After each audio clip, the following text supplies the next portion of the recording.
Hi again.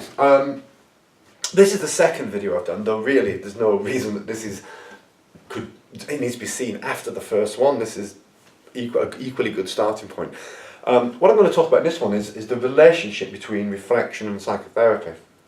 And I will be covering some of the ground I talked about in the other video, the one on where I tried to describe the reflective process.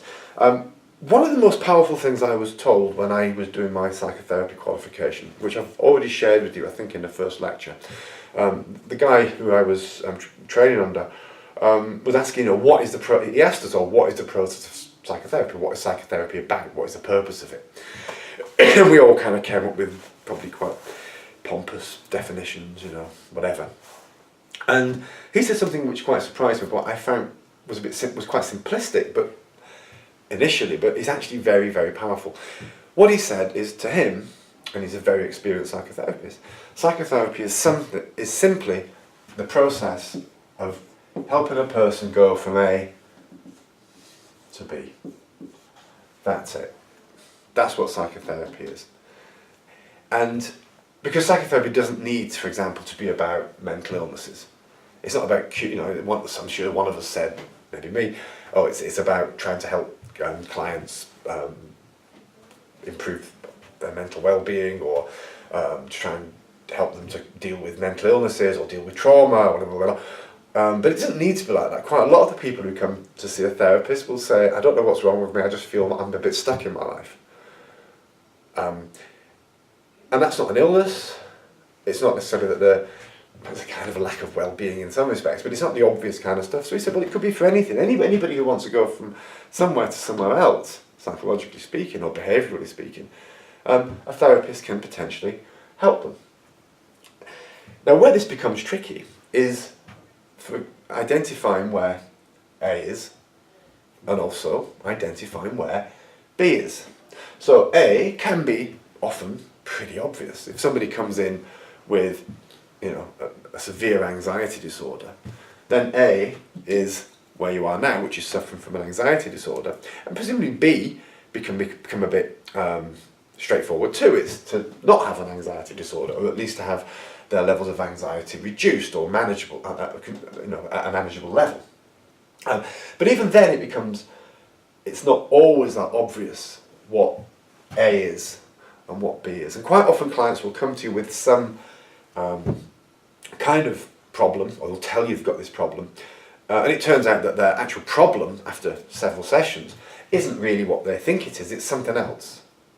Okay, so they may come in saying that they've got a problem with their self-esteem, and it turns out that their problem may be not to do with their personal self-esteem, it's that they are in a toxic relationship in which the other person is continually putting them down. So the problem isn't them so much as the problem is the relationship, and that might require some kind of relationship counselling and so on and so forth.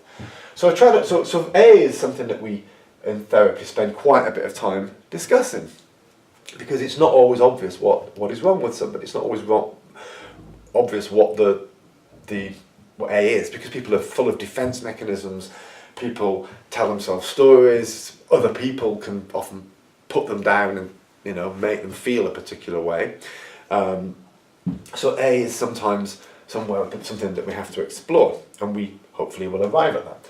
B also isn't often that obvious. Again, clients will often have in their mind where they want to be, but sometimes B, that they've identified in themselves, isn't really achievable or even possibly desirable. I think I might have told you all before about a client that I had a number of years ago who was at the time suffering from anxiety, had in the past suffered from anxiety and depression, and had also had psychotic episodes. I think I mentioned she's the one who heard the fan in the bathroom was playing the theme tune to Game of Thrones, and she was actually, I think, briefly sectioned and hospitalised and given quite strong antipsychotic medication. And as a result of these negative experiences, she sent me a very long email in which she tried to describe the way she saw herself.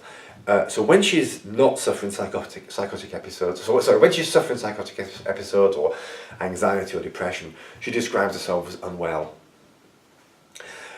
When she's not suffering any of those three things, when she's, as we would say, okay, she describes herself as not unwell, right? And the exploration of that really led to the breakthrough with her, which is her B was kind of, you know, somewhere over here, you know, somewhere unachievable. You know, there were kind of sea monsters and things like that, like you used to have on the old maps. You know, it's such a kind of terrifying and an obscure place. You're not going to get there. So, you know, here is where you fall off the edge of the world. So she had this kind of idea that she wanted to be miles away from where she was. Some kind of idyllic situation where there is no pain, there is no suffering, and she's blissfully happy all the time. You know, and a lot of psychotherapy is about managing those kind of expectations and say, well, look, to be perfectly honest, and you know, unless you bliss out on drugs or something like that, you're not going to be happy all the time. You're not going to always be free from various forms of pain. But what we can do is to try and put you in a better place where you're more functional.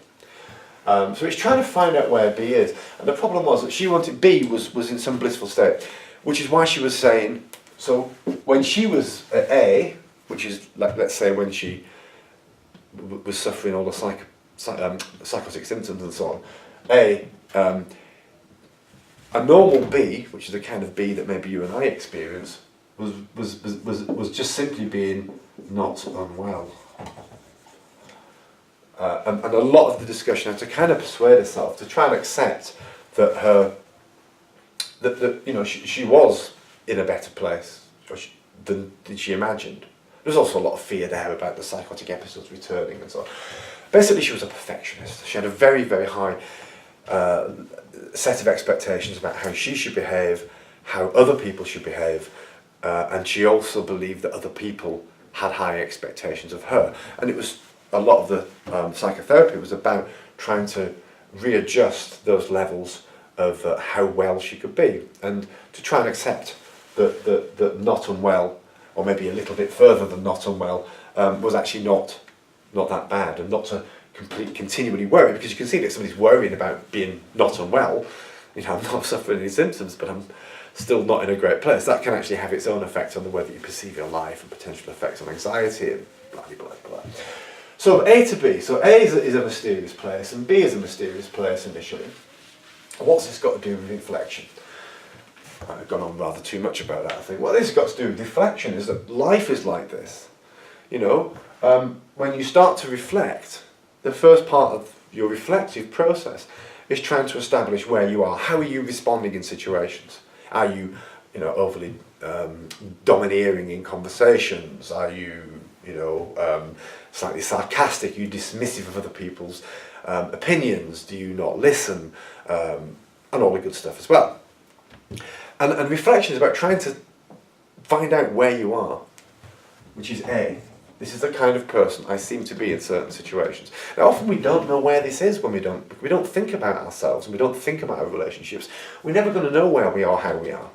And sometimes it's up to other people to say to us, do you know what, you're really rude. And then you go, oh, what? And then you ask people and go, well, yeah, you are quite rude. And you can be completely unaware of that, because you never actually sat down and thought about how your interactions went.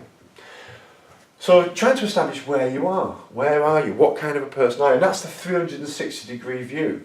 You're trying to plot your A on a kind of, you know, n-dimensional space, you know, in terms of how you interact with others. Are you aggressive? Are you rude? Are you too shy? Are you, you know, whatever. So the reflective process is first of all trying to establish how you are, your good bits and your bad bits, as I mentioned in the other video. And then the point is to try and move towards B. To say, well, and this is the answer to the question, how would I do it differently? Or would I do it differently? How would I do it next time? And that's B. Right? Now, the process is very small steps. And if any of you thinking that what we're expecting to find as a result of these reflections is some huge insight into somebody's behaviour, into your own life, into the way you are, maybe you will. Maybe you'll find that massive insight. Maybe this will be a life-changing experience. Chances are it won't be. What we're looking for here is just tiny little observations, baby steps. You know, you observe something, maybe you know, I'm not listening. And actually other people have mentioned this, that I'm not listening. So B becomes something as simple as try to listen more to other people's opinions, or try not to get rolled over by other people who want to dominate the interaction, or try not to get angry when somebody challenges you. Any little things like this, and then trying to say, well, how might you do that? How might you put that into practice in a concrete way? And that's your action plan. So this process of going from A to B is recognising where you are in interactions as part of the reflective process, using Gibbs' model or whichever other model you wish to use. Trying to establish what kind of person you wish to become. Now that might be, again, I'm focusing, as I said I shouldn't do, on the bad things, but it might be that, you know, you come across as being a warm, listening person. Well, maybe you could become even warmer. You could be even a better listener. Okay, so it doesn't need to be beigifying yourself and turning you into somebody who's got no negatives but few positives either. So trying to identify where B is, and that could be quite, you know, just a little thing, little tiny steps. And each time you do this, you know, if you do this in your own life, you make another step and another small step, and gradually you start to become a more effective communicator, a better team member, a better person all round, a better wife, husband, father, mother, whatever kind of thing you are. So reflection is a kind of self-therapy, really. Rather than the therapist and the client working on establishing where they are, you're trying to do it yourself. That can be difficult. You might be wrong. As I say, it's very hard to do this, but a cold look, a 360-degree look, and when I say 360-degree look, it's kind of almost like you're trying to consider how you may have looked from other perspectives as well as your own. And then trying to establish where B is, and this is the action plan. I want to be here, and then the action plan is, well, what are the steps that I can put in place to move towards this? And you might not end up there, you might just end up here, but the next time you'll end up here, and eventually you'll end up where you want to be. Thank you.